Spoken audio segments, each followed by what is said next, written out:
Wisconsin Foodie would like to thank the following underwriters.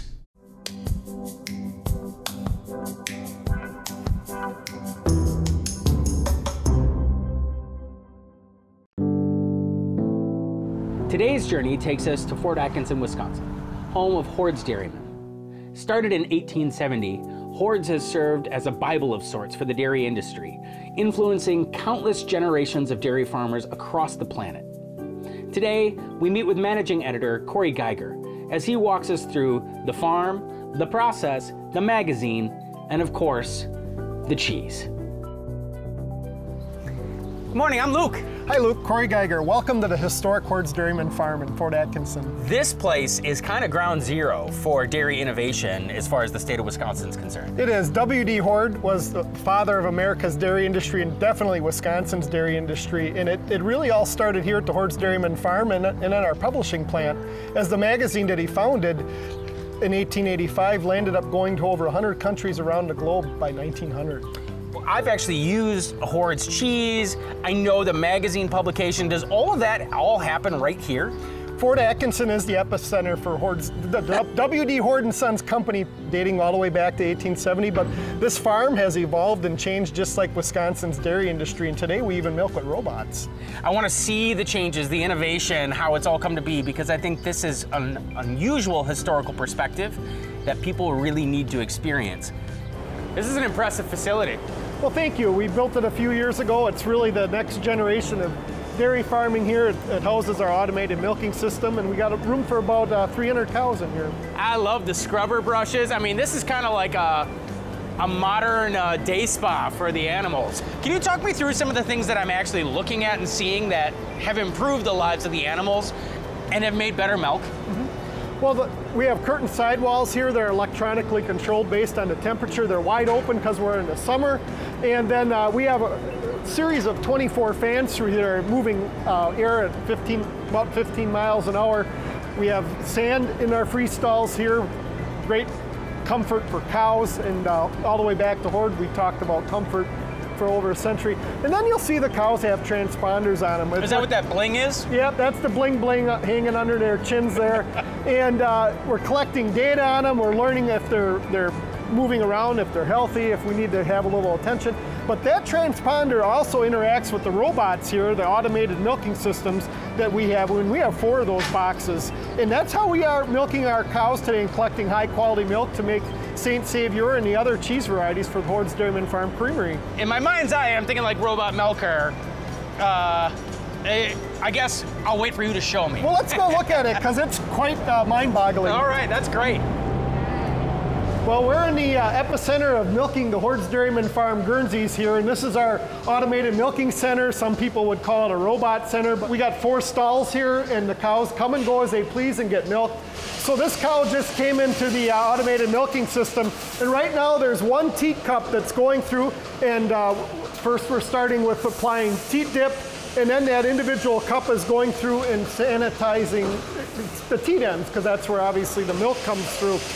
And at that point, the robot will then take 1 individual cup and put it on each of the 4 teat quarters, and that begins the milking process here.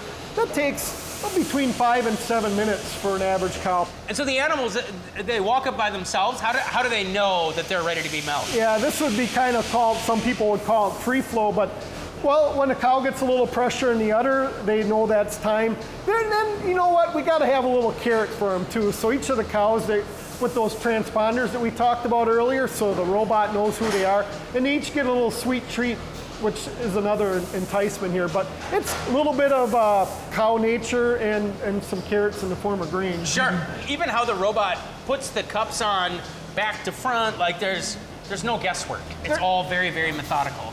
Very methodical, but that very first moment, that first milking for a cow, that robot has to learn, because it's remembering the teat coordinates and everything. So we know that 3391 just came in here, and that robot says, oh, I have a pretty good idea where her teats are in the udder, and it just goes to work right away. That's incredible. Are more and more dairies transitioning to this? I would give a loose estimate that probably 5% of Wisconsin's cows are milked by robots. We all know what the labor market says, and it takes a lot of hands to run a farm. Hoard talked about that in the 1880s, and now it needs more hands. So We gotta have this delicate balance of adding some technology and working together with our families and our employees on our farms. So it's just a part of that journey.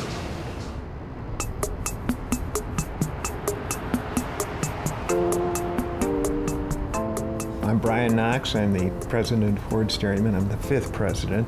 Hoards Dairyman is a publication that was spun off of a weekly newspaper in 1885. It's sort of the Bible of the dairy industry. The original W.D. Hoard in I believe it was 88, he got elected governor as the cow candidate. And he would travel throughout the Midwest giving speeches on why you should go into dairying, etc. He fought against things like filled cheese and watered milk and all those things that were bad for it, and my gosh, you should pasteurize your product, and basically pure food was what he was campaigning for. I always had a love of cows. When I turned 16, I ended milking for my brother-in-law. All of my kids, as they grew up at a certain age, they had to go work at the Hoard farm and learn how to milk. I didn't expect any of them to come back. My daughter, Paris, was the middle child. She actually was an apprentice cheesemaker at the Center for Dairy Research before she met this guy and moved to Des Moines. So she sells cheese for us out there. Brian came back after going to the University of Wisconsin-Madison, and I put him in charge of circulation for the newspapers, because that was actually my background, circulation for the Dairyman and then the newspapers and whatever. And he did a very nice job, but he didn't really want us to be in newspapers. So it was sort of like, well, can you do cheese? Sure, you know, and it's turned out to be quite well. This is the Saint Saviour. It's made like a camembert. It won the bronze medal at the World Cheese Contest in Spain, and the silver medal at the English one a week ago.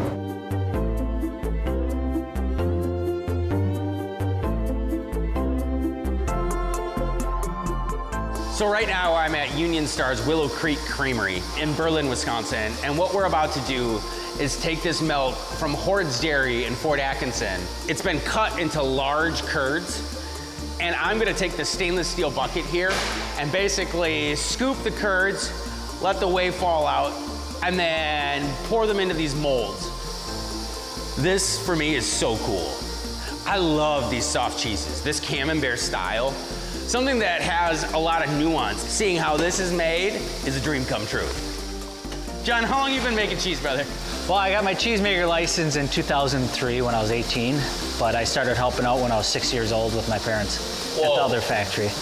Sweet, so your whole life has been this. Yeah. Understanding this sweet science and the process behind it. So Union Star was the original cheese factory. Started as a co-op in 1906. My parents bought it in 1980. And we always focused on retail sales. And in early 2000s, they built the highway bypass. So that's when they built this location to have a second retail front. And then gave us opportunity to make different style of cheeses. Does this small batch production give you creativity as a cheesemaker? Yes. That's one reason why I like traveling so much to Europe, and you're seeing cheeses that aren't around here at all. Sure. Different styles that people have never heard of. And so you can come back with that creativity and then tweak it a little bit, depending on your conditions, you know, your milk, customer base, etc. And yeah, it just gives you a lot of opportunities. How is it working for, like, you know, Hoards is such an institution. Yeah, I know my grandfather talked about Hoards all the time, and like he obsessed over those magazines, circling cows that he thought were pretty or good producers or whatever it was. How is it making cheese with that label on it, knowing that there's a tremendous amount of tradition and pride? Well, I mean, it's an honor, it's fun. Like you said, everybody in the dairy industry knows the name Hoards. Yeah. I mean, if you don't know the name, you are not in the dairy industry. So that was a great honor when they came and started first contacting me about making this cheese for them. So, you know, one of the things that struck me while being at Hoards and watching the milking process, Guernseys, right? Yep. You don't see a lot of Guernsey herds driving around the countryside. How is it working with the Guernsey milk from a cheesemaker's perspective? Well, Guernsey definitely has what we'd call solids, higher butterfat, higher protein than other milk. So the Guernsey milk, the yields are much higher. So that's one of the biggest difference. You're not used to having such a high yield. And that's from the higher butterfat, higher proteins. Which, you know, going back to the idea of full fat is good fat, that's been kind of revolutionary in the dairy industry as of recent. Yeah. You want that butterfat content. Right. And what customers should understand is, ounce for ounce, cheese is one of the most nutritious foods out there in the world. Right. When you think of, like you're saying, the fat, the minerals, everything that's in it. Well, it's everything that those animals are consuming. Right. And when you have a beautiful, pristine place like Fort Atkinson, Wisconsin, you know, clean air, clean water. A little more than that. It's no surprise that this comes through as delicious, healthy, and nutritious cheese. And that's what, one of the things that's so fun about cheese making is you can directly see what the animals, how they're treated, their diet. I mean, it definitely shows through right away. I mean, we have the best farmers in the country. They do a wonderful job taking care of their animals and just really, they make Wisconsin the dairy state. They do. Your cheese cannot be better than the milk. So you want to make great cheese, you have to start with great milk. It's that simple. Great cows, great farmers, great soil, great water, all of it. It's all tied in together. Which is exactly what Hoard had said. You know, like W.D. Hoard in like the early part of the 20th century, he was talking about how you have to have sustainability in the soil and like that has to be a living organism. And if you do that, the cows will inevitably take care of you, you know, which is great. It's this closed circle. So we're coming up on the end here of the vat of curds. What happens next for this beautiful, beautiful cheese? So we will flip it 3 times in the molds, and that's just to help drain the moisture a little more better. Let it sit overnight, and then I will brine it tomorrow morning. Okay. And that helps obviously gets the salt in, which impacts the flavor, moisture, helps preserve it. And then we put it in our curing room for 10 days. 10 days? 10 days where we flip it every other day, and we let the white mold grow on the outside. So now you've seen it. We've walked through the process from getting the milk, bringing it here to Willow Creek at Union Star, and now actually making this delicious camembert. But the one thing that we're missing is sitting down and enjoying some of this fantastic cheese. So I think we're gonna get back on the road and take ourselves to a restaurant that's been serving food in Wisconsin for as long as Wisconsin has been Wisconsin. Because Corey is an active farmer, we had to wait until the harvest was completed to take a few moments to travel to Genesee Depot, where we're dining at the oldest fine dining establishment in Wisconsin, the Union House. My name is Dan Harrell. I am the executive chef and general manager here at the Union House in Genesee Depot, Wisconsin. All right, so we're just gonna do this one nice and simple. This is gonna be the cheese done in its natural state. Yeah, so this building is 1861, named Union House after the whole Union and the war starting. So it was built as a hotel right off the railroad tracks. Yeah, being Wisconsin, you know, cheese and dairy is kind of the epitome of what we have to offer, you know. Yeah, we do great produce, we do great meats, we, you know, dairy, pork, beef, but the cheese world is always growing, always evolving.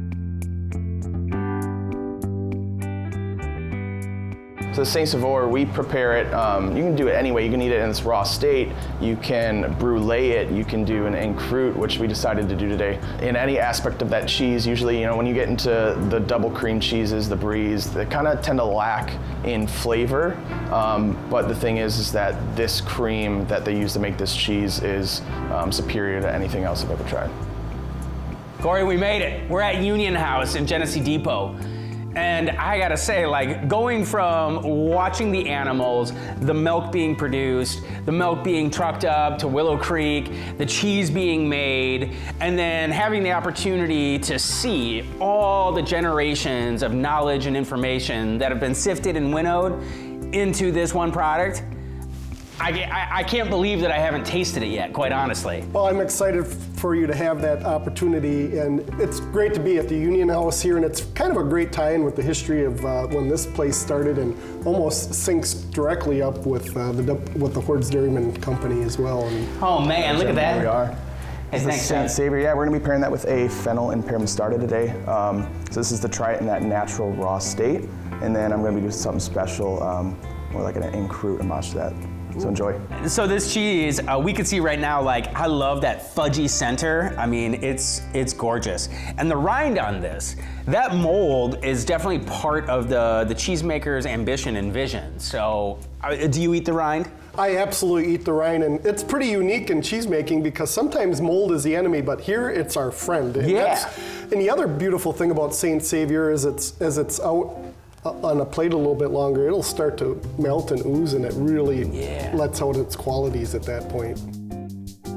So this for me, based on like the consistency, you know, I used the word fudgy earlier, but it's so smooth and delicious. It is almost dessert-like, right? It's just off the hook.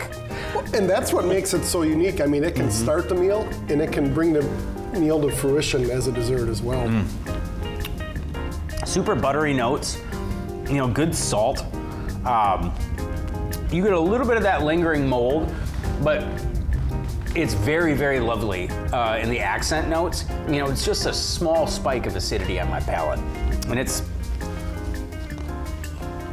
the pear and fennel mostarda. Doesn't hurt it at all either. Good cheese, Corey, good job.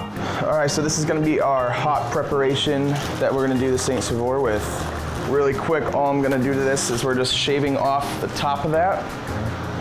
We're gonna center right here on some puff pastry. We're gonna kind of fold over each time around just so it doesn't look like, you know, we're trying to wrap a very horrible present here. All right, so we got an egg here, which is a splash of cold water.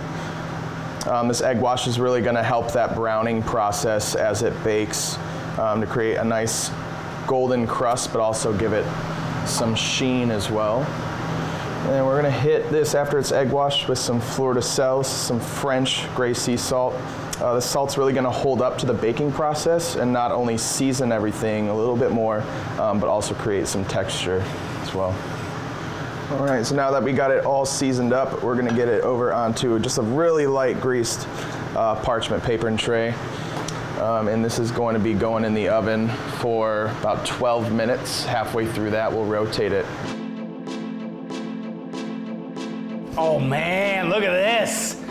Yeah. There we are. Ooh, talk us through. Yeah, so we got the St. Saviour dead center on that plate. All I did was take the little top off, so that way it would present itself, and we wrapped it in a little purse of some puff pastry. We also have some fleur de sel just to season that all together, and then that same mostarda we had earlier, right next to that, and it should go well. You know, maybe one of you guys pull each end of that, watch it all goo out on the plate. Ooh. Oh my gosh. Look at that. Now that's what St. Saviour was born to do. Oh yeah, look at that pull. Oh my gosh. Seriously.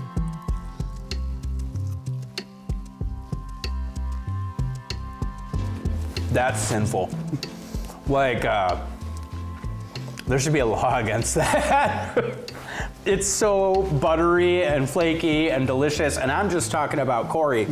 No, the puff pastry, it's a great compliment for like that. I mean, this looks like straight butter coming out of here, but it's not. It's this delicious cheese. And this is a home run, maybe even a grand slam, dude. This is really, really good. I promise you, this will not be the last time that you'll see the looks of us around here, because this is truly something absolutely unique. Not only is it the oldest fine dining experience in the state of Wisconsin, it's one of the few restaurants that I've put on a suit jacket for. But man, this place just sings of history. And if you're gonna understand the cultural identity of food in this place, this is a great place to start. So thank you. Yeah, thank you. This is the sweet science. From a restaurant started in 1860 to Hoards Dairy, which has been around almost as long. This is the culmination of generations of farmers, of scientists, of cheesemakers, of people whose passion is the Wisconsin identity.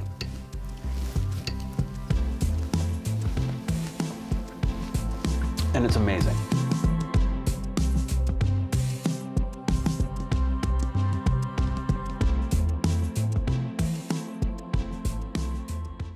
Okay, stay right there. I've done this before, you. Yes. Hey. Oh my gosh. You're a good lady. Thanks for making such delicious milk. Oh, man. I know. You kind of hit the jackpot when it came to being born in this farm. Ready to make some cheese? Yeah. Wisconsin Foodie would like to thank the following underwriters.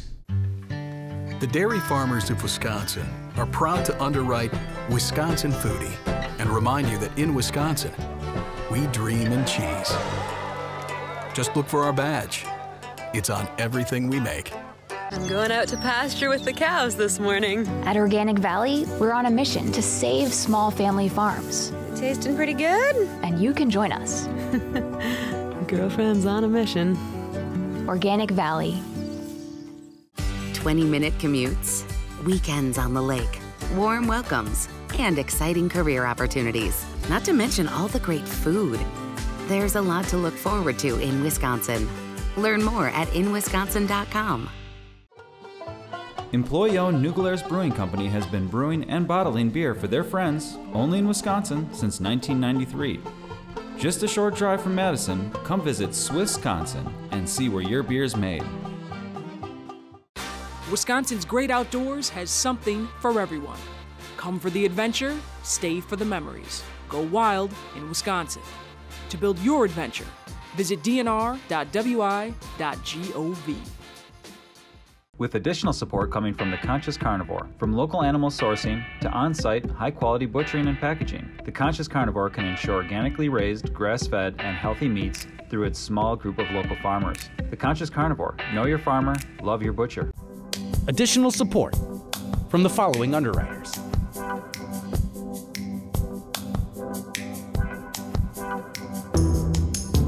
Also with the support of Friends of PBS Wisconsin. Subscribe to our YouTube channel, where you'll find past episodes and special segments just for you.